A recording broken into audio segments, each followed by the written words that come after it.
Hello, everyone. I'm Sam Eckmann of Gold Derby. With me is Julian Slater. He's the supervising sound editor, re-recording mixer for Last Night in Soho, Edgar Wright's latest film. And this isn't actually the first time you've worked with Edgar. You guys have collaborated quite frequently. You were recently a double Oscar nominee for Baby Driver. Does that experience really help you? Do you get a shorthand? Do you come in feeling like I absolutely know, like, have a leg up starting this work?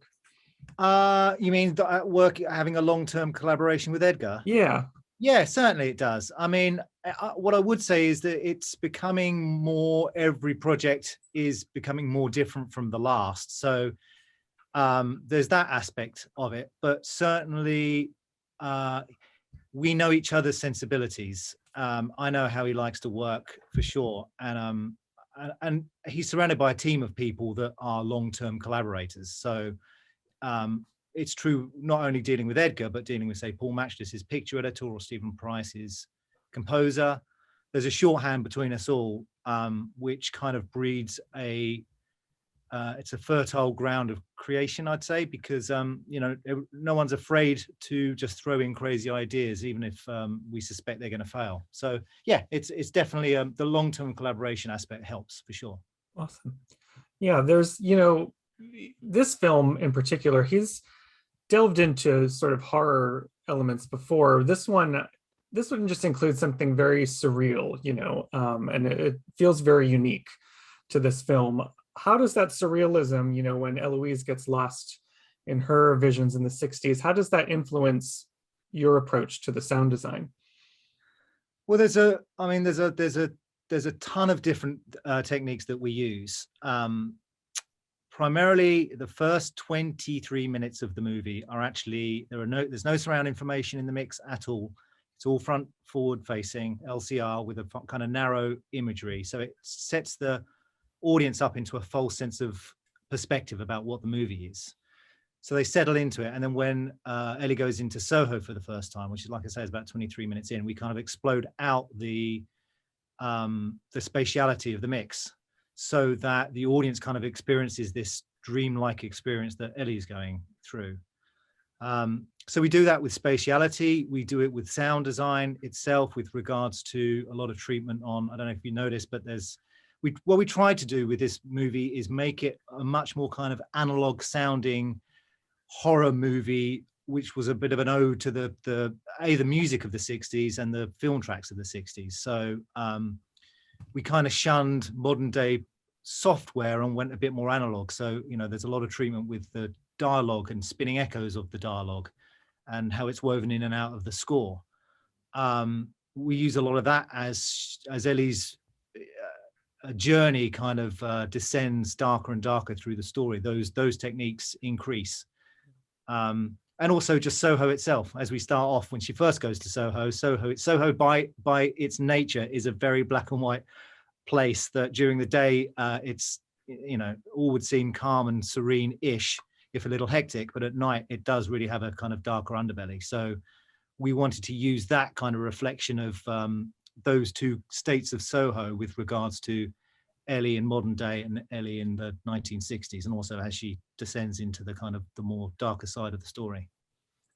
Yeah, it's intriguing too when that darkness that she experiences in the 60s infects the modern day. Like, what did you have to do differently when that happens? Like, for instance, that really, horrifying kind of nightmarish chase sequence in the library when she has all these men coming after her. It's like one world infecting the other, sort of. Yeah, so there's a lot of sound motifs that we've established in the 60s by that point that we then start bringing through into the modern day Soho, whether that's police sirens that sounded a lot different in those days, or even just the sound of Ellie's neon light flashing outside her bedroom starts off kind of pretty straightforward, and then that becomes a motif of a much darker sound in the 60s Soho, and then we start bringing that back also into the modern day again. So it's really just it's experimentation and trying not to overload it.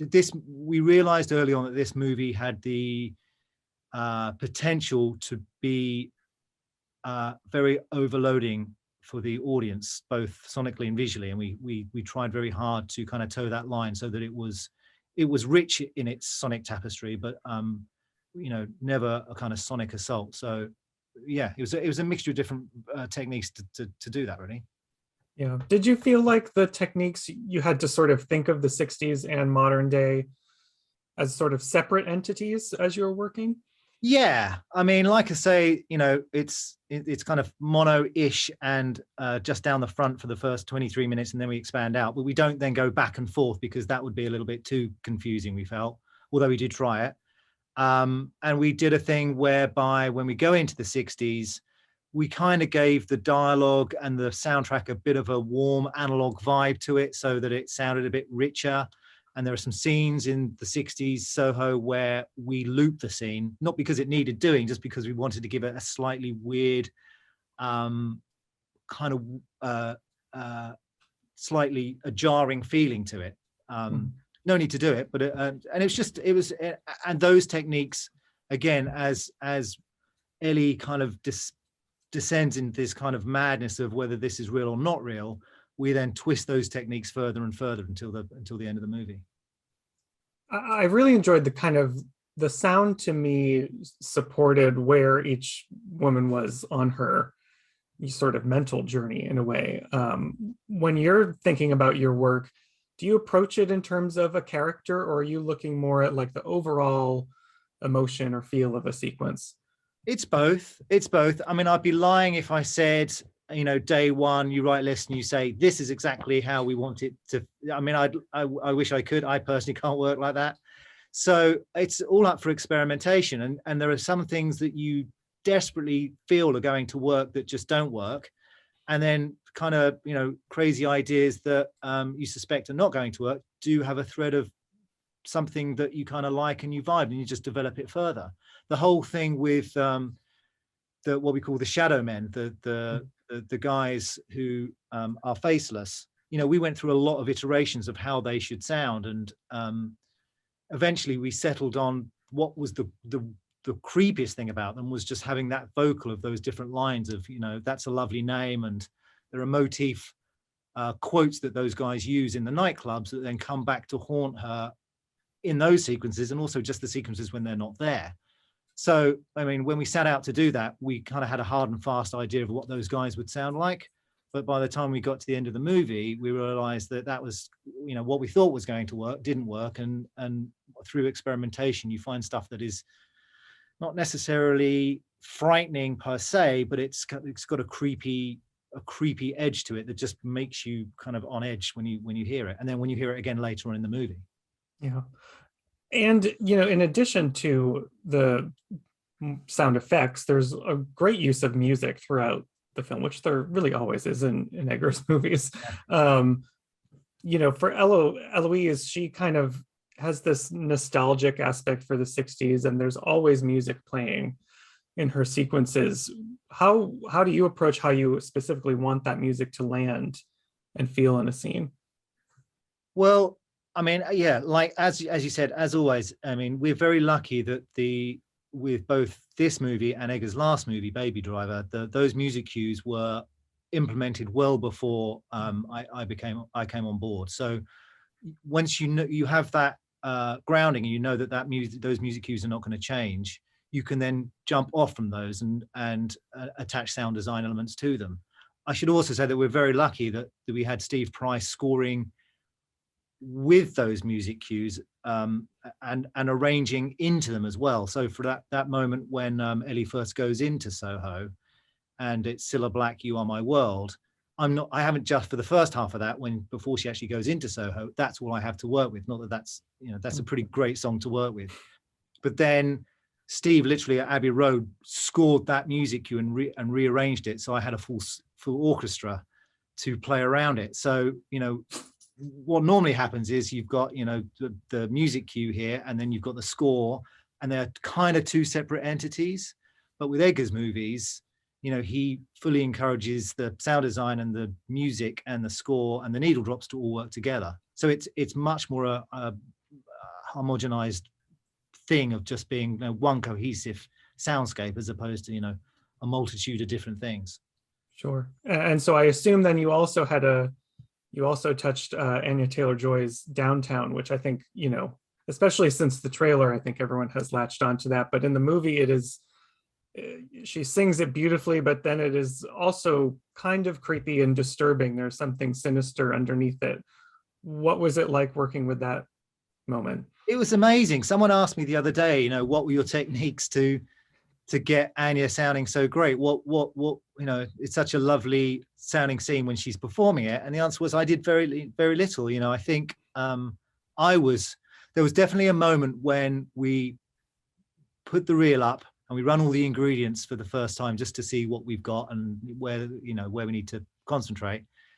And it was something that stood out from the very beginning, just a beautiful, simple piece of her vocal talent, which I didn't know existed, but is very real. So I did very little to that. But of course, the great thing about having that was that then we could then use that in other parts of the soundtrack, both within the music and then just the sound design spinning around in Ellie's head.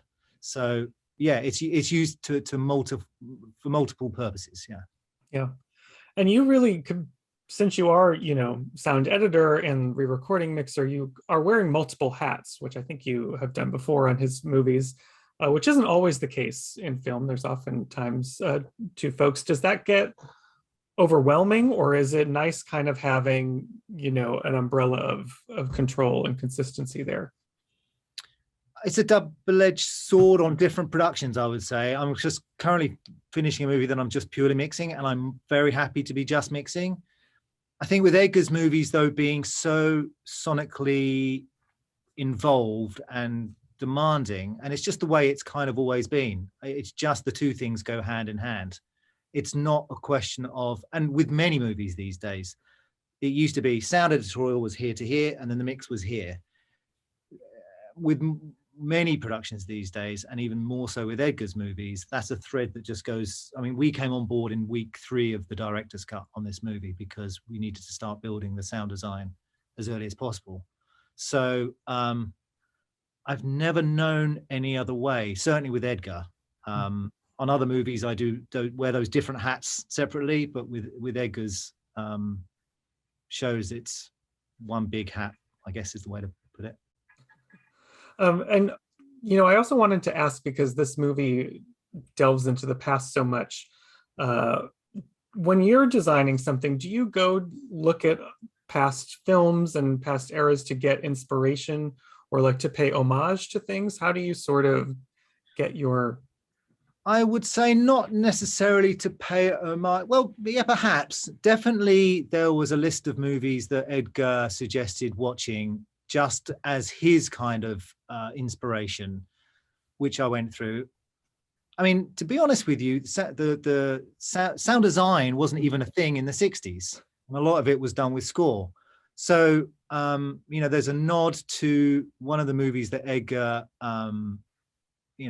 tipped me off about was Repulsion, Polanski's Repulsion. And there is actually an homage to that in Ellie's attic in her loft just before it goes into one of the flashbacks.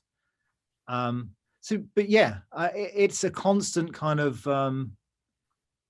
looking at various material, old and new. I mean, it's, and sometimes it's a question of, like London, the great thing about Soho, like any major city, is there are some very strange offhand things that you wouldn't think of. If I was to sit here and think and try and think of Soho, you think of traffic, you think of car horns. You don't think of like the crazy, weird arguments or characters that roam and inhabit that space at 2 a.m. in the morning. So, my crew had a lot of interesting encounters walking around with recording devices at 2 and 3 o'clock in the morning, because those are the things, those weird things that you would never think about are the things that make for more sonic kind of motifs in the movie. Like at the very beginning, and this is something that Steve Price used, the very beginning on the logo, there's this weird kind of distorted children playing sound. And, and Edgar says that always reminds him of in Soho, where there's a school right next to a lap dancing club. And it's like this weird kind of, two worlds living together. And I think that's the thing. It's just trying to tap into the more kind of interesting aspects of Soho. Yeah. Well, before I let you go, I wanted to talk to you about your Oscar nominations. When you were for Baby Driver, were nominated for both sound editing and sound mixing. And the Academy has since made the decision to combine those into one combined sound category. Do you I just feel like sound designers, I often hear there's lots of misconceptions over your job, because it's not an area a lot of people have expertise in. And so do you constantly get questions of the difference between sound editing and sound mixing? Not only when it comes to this time of year. I mean, as someone, I didn't win both times, but I had the very rare fortune to not win for the first one, whichever it was. But I was like, okay, a chance number 2, which is an amazing thing. And as someone who grew up, dreaming of the Oscars, it was an amazing thing anyway. But in reality, I think it has become. I mean, they are two different, distinct disciplines, and as someone who does both, I understand them both. But I do think for the purposes of the Academy, and it's maybe an unpopular thing to say for some people, I think it's right that we are one thing. It's just judged on the overall soundtrack. For better or for worse, It's just the sound, as opposed to I think the Academy at large does struggle to understand the difference between the two disciplines. If there was, well, I'll ask you this to finish out. If there was something, that you could tell a voter, like what would you think is the biggest misconception about the work you do that you would love to let people know? I would say it's interesting that you get movies that are possibly nominated and win that have music in them. It's nothing to do with my particular category is not dependent on the score or the music. It should be the creative approach to the design, sound design and mix that hopefully pulls you in as an audience member and helps you experience the movie and experience the character's point of view. But it's not necessarily a musical number. If the two things work together, if the sound design and the musical number works together, as I've been lucky enough to work on shows that do that, then great. But it's not necessarily just a question of if it's got great music on in the movie, it should get a vote. But yeah. Very well put. Well, Julian, thank you so much for being here. Everyone who's out there watching, subscribe to Gold Derby and keep up to date with us throughout the entire season. And thank you so much again. Thank you.